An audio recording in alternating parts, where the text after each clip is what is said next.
Ranjana Yasodanandana Bhajajana Ranjana Yamuna Tira Banachari Yamuna Tira Banachari Jaya Radha Madhava Kunja Bihari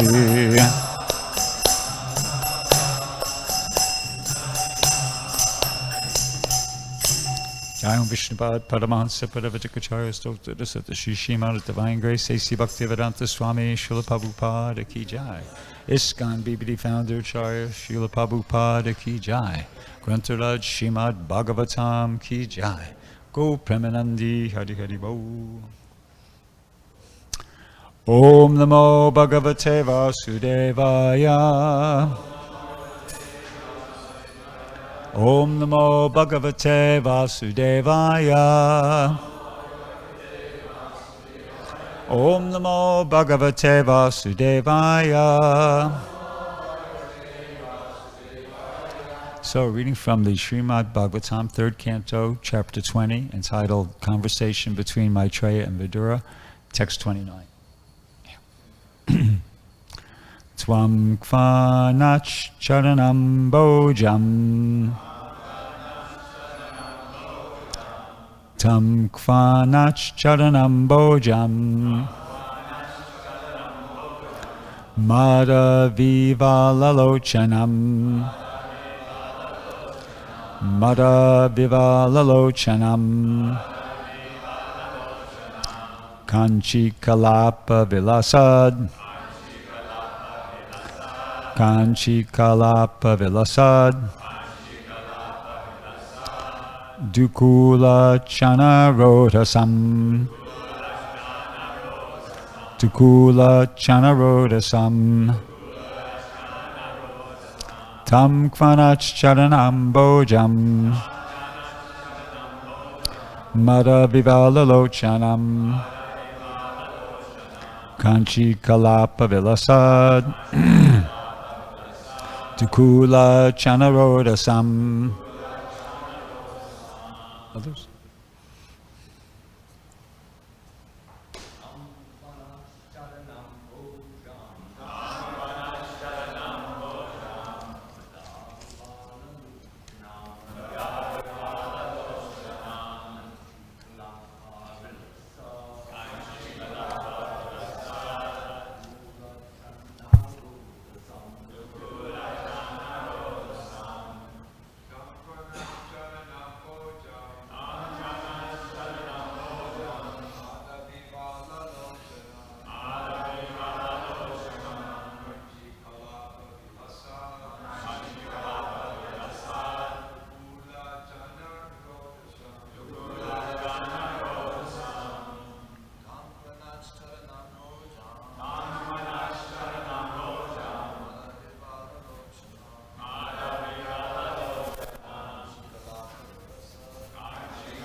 Vaishnavis.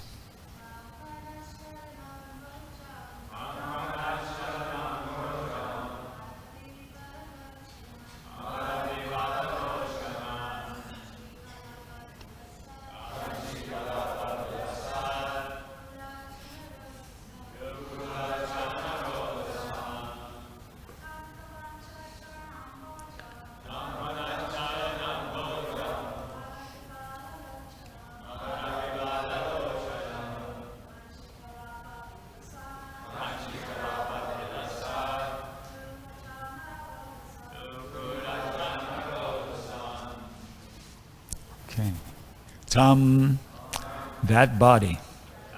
Kmanat, tinkling with ankle bells. Charana ambujam, with lotus feet. Mada, intoxication. Vivala, overwhelmed. Lochanam, with eyes. Kanchi kalapa, with a girdle made of golden ornaments. Bilasat, shining. Dukula, by fine cloth. Jana, covered. Rodasam, having hips. Translation and purport by His Divine Grace A.C. Bhaktivedanta Swami Srila Prabhupada. The body given up by Brahma took the form of the evening twilight, when the day and night meet, a time which kindles passion. The Asuras, who are passionate by nature, dominated as they are by the element of Rajas, took it for a damsel, whose lotus feet resounded with the tinkling of anklets, whose eyes were wide with intoxication, and whose hips were covered by fine cloth, over which shone a girdle. Purport. As early morning is the period for spiritual cultivation, the beginning of evening is the period for passion. Demoniac men are generally very fond of sex enjoyment. Therefore, they very much appreciate the appearance of evening. Sorry, you're right. They very much appreciate the approach of evening. The demons took the approach of the evening twilight to be a beautiful woman, and they began to adore her in various ways. They imagined the twilight to be a very beautiful woman with tinkling bangles on her feet, a girdle on her hips, and beautiful breasts, and for their sexual satisfaction, they imagined the appearance of this beautiful girl before them. Om Agana Timanam Dashajan Anjana Shalakaya Chakshuram Militamyena Tasmai Shri Gurave Namaha Shri Chaitanya Mano Bishtam Stapitam Yena Bhutale Swayam Rupakaramayam Dadati Swapadantikam. So in the translation, I guess it's who's speaking here?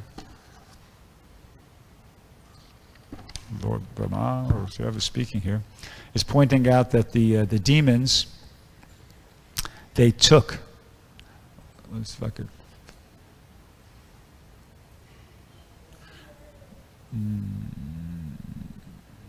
the Asuras who were passionate and dominant, they took it for a damsel, and Prabhupada elaborates upon that in the purport that they imagined, that's the key point here. They imagined that this form, this twilight, was the form of a beautiful woman. And they imagined the appearance of this beautiful girl before them.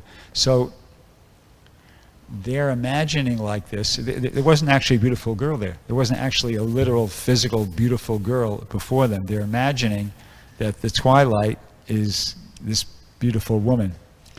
And why? Because they, as mentioned in the purport, for their sexual satisfaction, they wanted to enjoy a beautiful woman.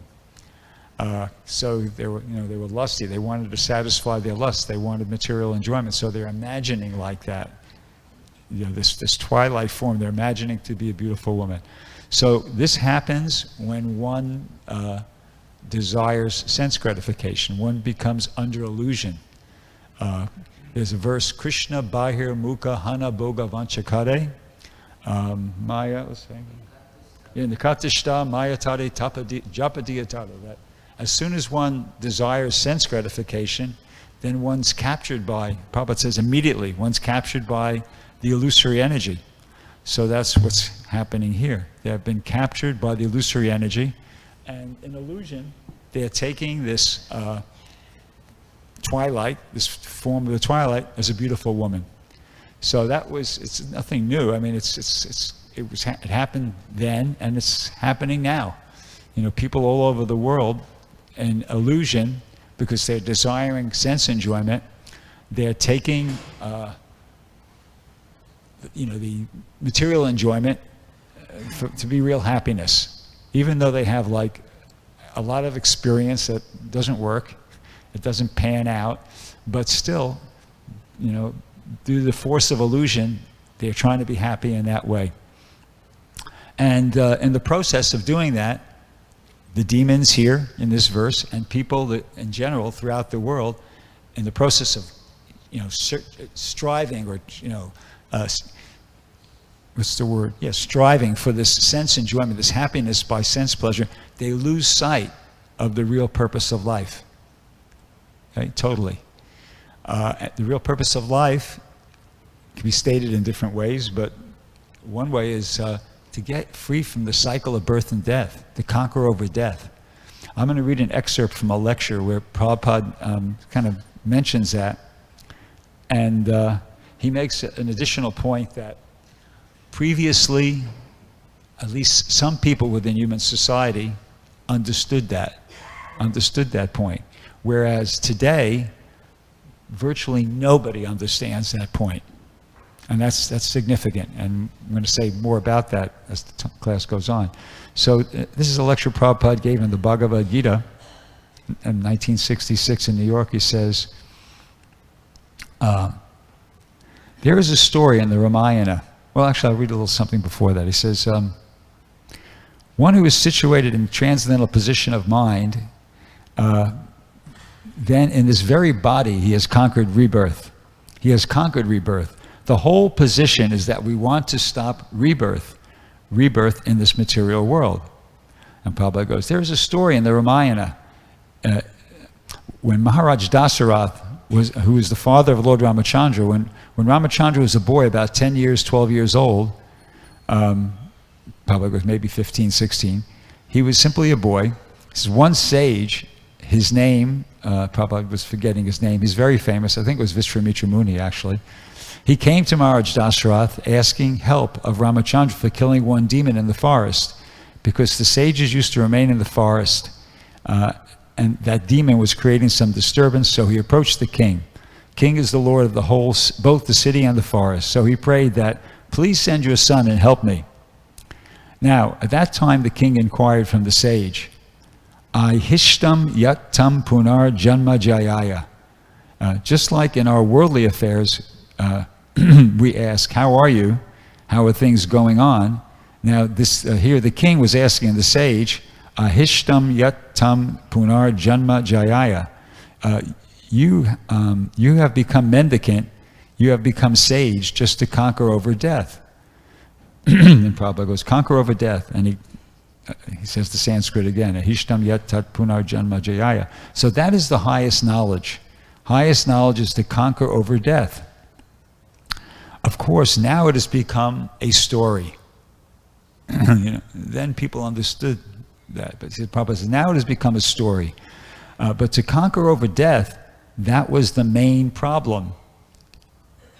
At least in former Vedic civilization days, that was the main objective, in the former Vedic civilization days. Then Prabhupada goes, everyone, then he kind of backs, he says, any highest, I mean to say highly situated person in knowledge, his main business was how to conquer death. Now at the present moment, that question has become subordinate thing, at best. That's my addition. How to conquer death. And this is Prabhupada kind of giving us their mentality. Let death there be. So long death does not come, let me enjoy and have sense gratification. He goes, that has become the standard of civilization at the present moment. But the real problem is how to conquer death.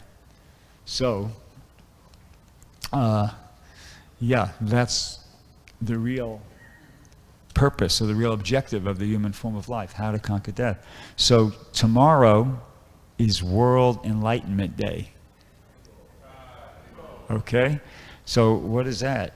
It's a day we go out there and try to give people some information about how to conquer death, because they have no idea. As Prabhupada said, as we just heard Prabhupada say, formerly, in the Vedic times, at least the highest people, the Brahmins, there were some people who had this understanding that The purpose of the human form of life is to conquer death. And they were leaders. So it would filter down throughout human society, and people could take advantage of it to the degree that they were able to. But now, the idea is just like not there. There's probably not a leader on earth, a political leader or any kind of a leader on earth that has this understanding that the real purpose of the human form of life is to get out of the cycle of birth and death and go back home, back to Godhead. They have no idea. Okay? So how are they supposed to do it? They don't even have an idea that that's what they're supposed to be doing, what to speak of knowing how to do it. Okay? So without us going out there, there's no hope for human society. They're just going to continue along the lines that they're in now, and which means, repeated birth and death. So their situation is like, Prabhupada would use this phrase, the blind leading the blind. They're all blind. The general populace is blind, and unfortunately the leaders are equally as blind. So we all know what happens when blind people lead blind people. It doesn't end very well. It doesn't go very good. Exactly. They fall into the ditch, right? But there's one thing that's even worse than blind people, or more tragic, or we'll say just worse to start off with, than blind people leading blind people. Anybody like to suggest what that might be? What's worse than blind leading the blind? Huh?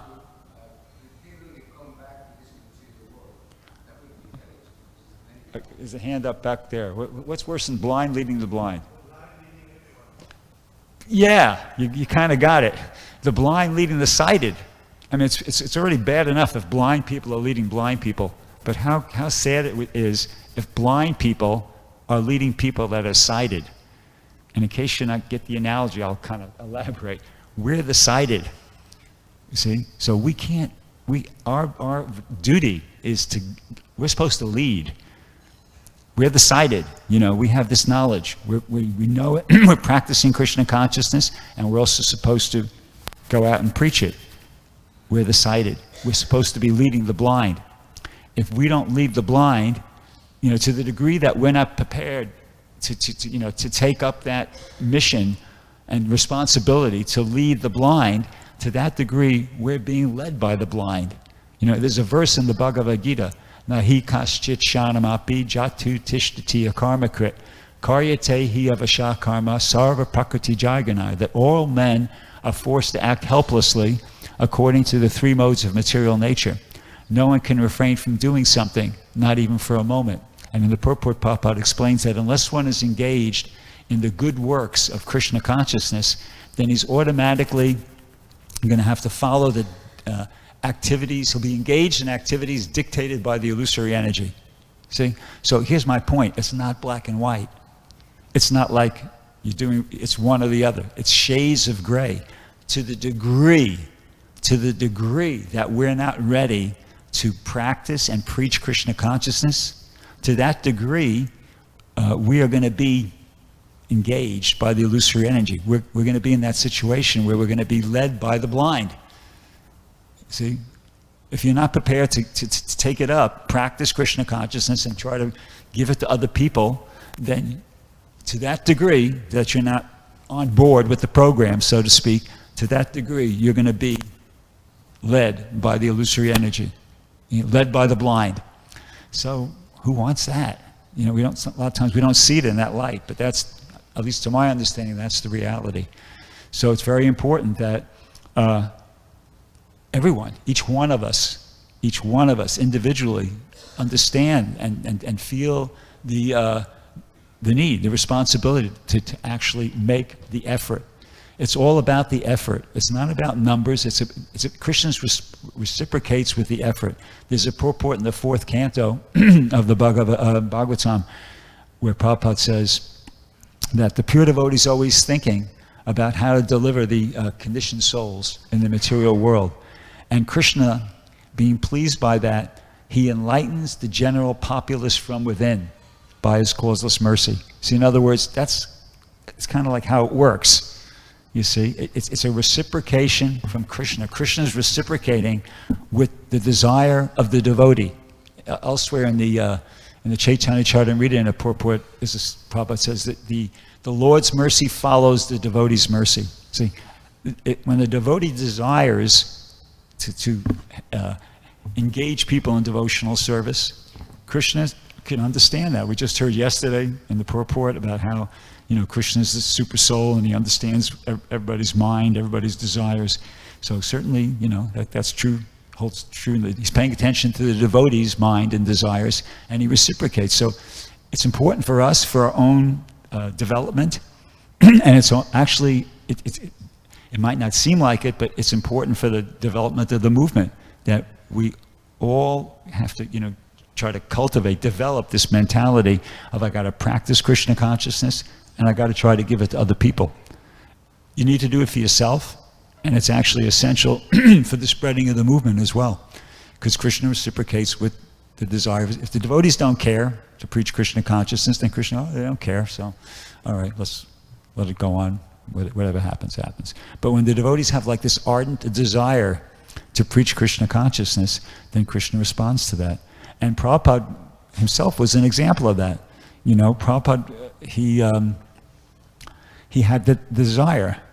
And I've quoted this before, but it's relevant, so I'll do it again. There's a letter he wrote to Sudama, I believe it was, and he was saying, when I was alone in your New York, I was thinking, who will listen to me in this horrible place? But at least I can distribute a few of my books. That is something. He said, but Krishna was all along planning something I could not see. He brought you nice young boys and girls to me one by one for spreading the message of Lord Chaitanya.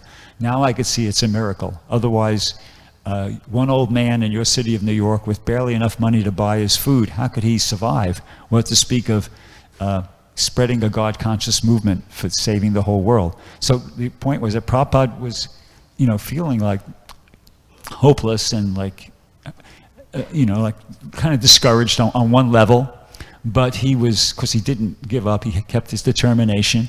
And Krishna, he said, but Krishna was all along planning something I could not see. See, so Krishna was watching. He was watching Prabhupada's struggle. He was watching internally, he was watching Prabhupada's efforts, and he was appreciating that. And at the right time, at the time Krishna felt was the right time, Krishna reciprocated. And he sent the nice American boys and girls one by one for helping spread the mission of Lord Chaitanya. See, so Prabhupada is an example of that, how he had this very sincere desire, and initially he was struggling, there was no good result, but he persevered, and because he was, persevered, he was sincere and he persevered, Krishna reciprocated. See, so that's, it's an important thing for spreading the movement. And, I guess one major obstacle in preaching is it's a lot of us feel like I'm not qualified, or I'm not capable, or I'm not competent, and well, that's nothing wrong with that. Prabhupada felt like that.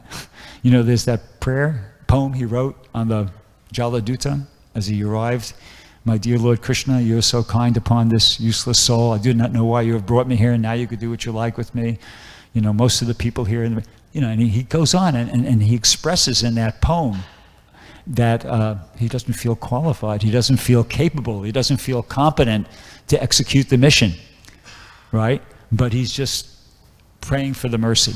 He's just, I don't feel capable, I don't feel qualified, I don't feel competent, but anyway, I've got this order by my spiritual master, please help me. Please help me to do this. And he, in a hopeless way, he tried, and we all know the result. So we have to, follow in the footsteps. It's not feeling unqualified, incapable, incompetent. It's not pleasant, but it's not the end of the world. You don't die from it. In other words, just go ahead and feel that way. I'll give you an example.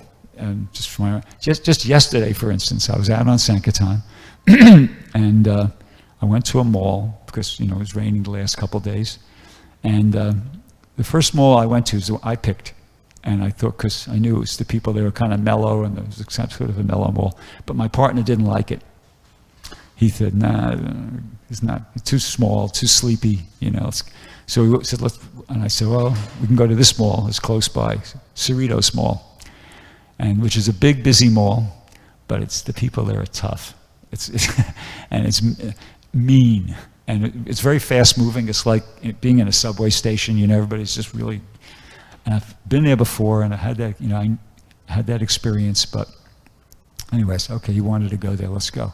Sure enough, when we got there, it was tough, and I experienced just what I experienced in years past, but I got to the point, you know, and I was struggling, but I wasn't remembering Krishna, and then I realized that I just came to the Draupadi point, you know, that's how I refer to it, yeah.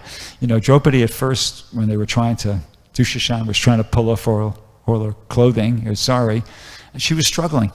You know, she was trying to fight back, hold on to the sari like that, and it's, you know, at some point she realized, forget it, this is hope, you know, it's ridiculous, I can't, he's a big warrior, and I'm just a fragile woman, what kind of, so she kind of like started, initially maybe with one hand, help Krishna, and then at some point she just said, forget it, hey Govinda, you know, and she just kind of totally gave up trying to save herself, and she just totally took shelter, and hey Govinda, like that.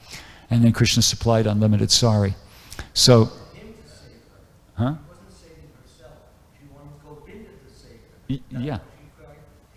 Hey Govinda, right. Sorry if I didn't say that, I meant to.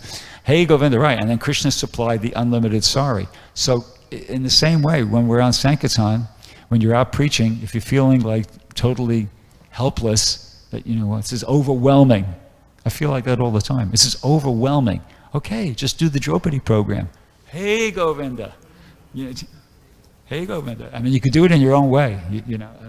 And what I did is I have this picture. I have a, you know, probably you've seen it, like a picture of the 6 Goswamis with a caption, and I take that with me on Sankirtan. But I was using a rolly bag yesterday, so I couldn't have it any place where I could see it, you know. So I took it, I folded it in half, and I had it in my top pocket, and so that I could just look down and see the picture of the 6 Goswamis and just kind of, you know, pray for the mercy like that.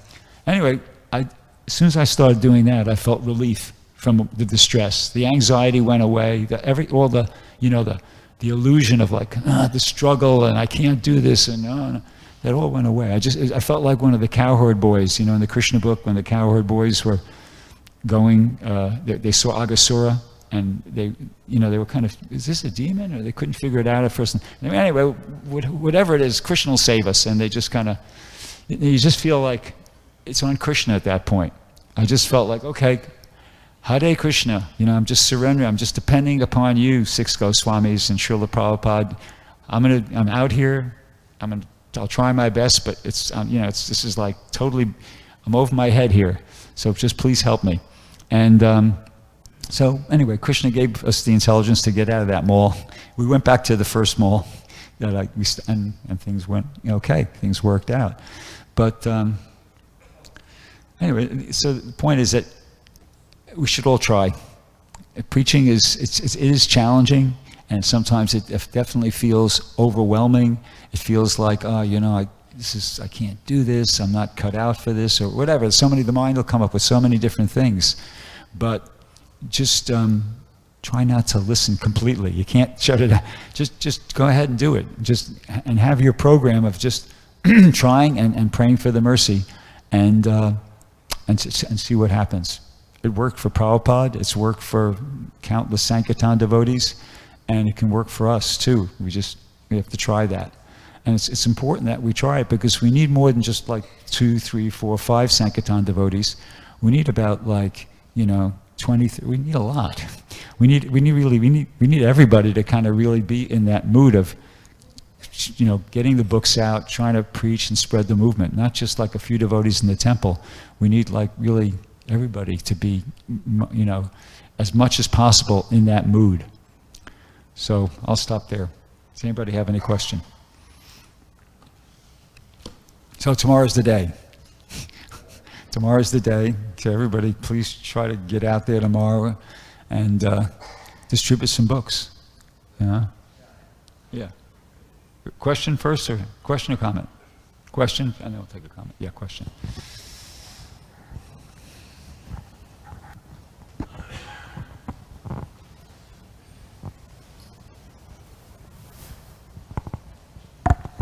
Hare Krishna. Very inspiring class. Thank you.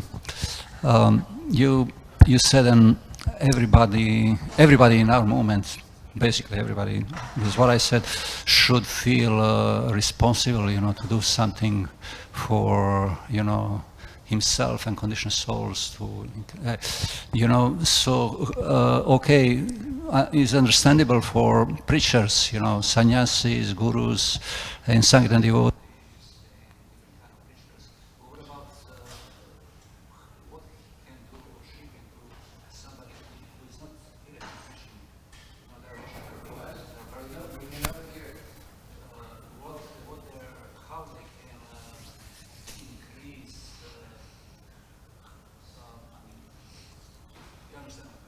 Yeah. Well, they have to figure it out. I'm going to read you something. This is a letter that Prabhupada, this is something Prabhupada had to say about, I got you. This is something Prabhupada had to say about initiation. Okay, something, the kind of point I'm going to try to make is that, and I think you, well, he said, what about, people who aren't directly, that's not their service. They're not a book distributor, or they're not like a, preacher. How do they get, each person has to take it upon themselves to figure it out, how they're going to, participate and contribute to the Sankirtan movement. And the point I'd like to make, following on from his point, is that we shouldn't think that, that's some elevated platform. That's for the advanced devotees, and the rest of us can just kind of like, squeak on by. No, this is something Prabhupada said about initiation. And just listen to this, and you'll hear what I'm saying. So Prabhupada says, so you will be initiated. That's nice. So any one of you, when you agree to follow the regulative principles and you are recommended by our men, then you can also be initiated. It is not difficult. Initiation is formality. First of all, you have to decide whether you will abide by the rules and regulations and become Krishna conscious. That is your consideration. You have to think yourself whether you are going to take seriously this Krishna consciousness. It is your decision. Second time, initiation is formality. If you're serious, that is the real initiation. So if you have understood the Krishna philosophy, and if you have decided that you will take Krishna consciousness seriously and preach the philosophy to others, that is your initiation. Let me read that part again. So Prabhupada says, so if you've understood the Krishna philosophy and have decided that you will take Krishna consciousness seriously and preach the philosophy to others, that is your initiation. My touching is simply formality. It is your determination. That is initiation. So initiation means what? The beginning. When you initiate something, you're beginning. So Prabhupada is saying this about the beginning. The beginning. Even people at the beginning, they're supposed to do those two things. Decide that they'll take Krishna consciousness seriously and preach philosophy to others. Preach the philosophy. It's not something that comes like 1, 10, 20, 100 years later. It's right from the beginning. It's part of the beginning program of Krishna consciousness, to practice it and to preach it, according to what Prabhupada's saying here. Okay, Maharaj, you have a comment? Do I have my hand up? Yeah, but earlier you did. First of all, I want to thank thanks so much. I want to thank you very much for some of the points that you made. One in particular is that we should stop trying to just depend upon ourselves. This is an egotistical expression. I can do it. There's nothing I can't do. I'm the greatest. I'm wonderful. Stop it. Our business as devotees is to depend upon Krishna and get our energy, to get our zest, our vitality, our vigor, and our understanding from Krishna. And if we depend upon, like you were mentioning, depend upon Krishna, that's what depending is. My Lord, I need your help. I can't do it by myself. You know everything. Please give me the words to say. Give me the thoughts to have. And if you do that, everything will come out just as you want them, because you're the true doer. So when we have this particular mentality that you are the true doer and things happen in a rather almost miraculous way, you say, yeah, Krishna is miraculous. Krishna is amazing. Yeah. So people say, hey, you did great. The words you said were so... No, it was all Krishna's mercy. So if you want to praise me, you can do that. But the real doer is Krishna. Why? Because I begged him, I cried to him, I applauded him, and I said to him, if you do it, all will be well. If I try to do it right now in my condition of being not very smart, but very knowledgeable, not very understanding, it will fail. So please, you do it. So then energy starts seeping into, for those of you who are, especially Sankirtan devotees, who must have had that kind of feeling where you feel so much zest, so much energy, so much vitality, so much vigor, and you approach a person with a big smile on your face, and the person looks at you, smile, and he's wondering, and he starts smiling, and before you know it, you've got a conversation going. Not only that, but you got several books out, and you got several dollars in. Okay? So that's the main point. Thank you. Srimad Bhagavatam ki jai. Srila Prabhupada ki jai.